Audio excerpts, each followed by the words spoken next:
hello there. Yes.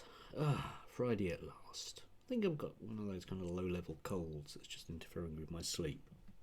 Anyway, Thursday night gave us the wonderful spectacle of Lawrence Fox spending a few minutes in his little man studio thing, apologising apparently, except there's a link down below, you can watch it for yourself, except it wasn't very much of an apology, because if you're going to be grossly sexist to somebody, you can't then suggest very strongly that it was entirely their fault.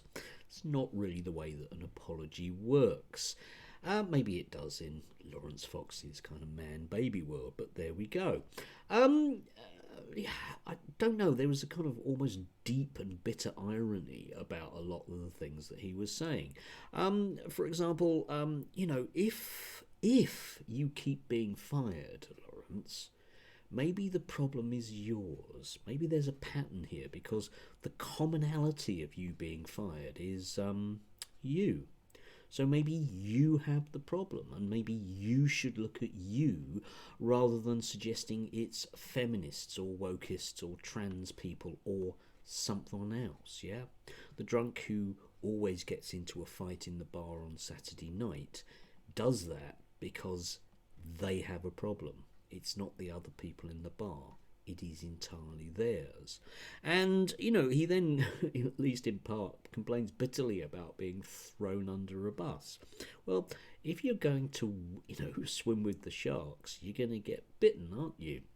If you're going to work with such luminaries people as Dan Wootton and other enormously egocentric libertarians, they might well not have your best interests at heart.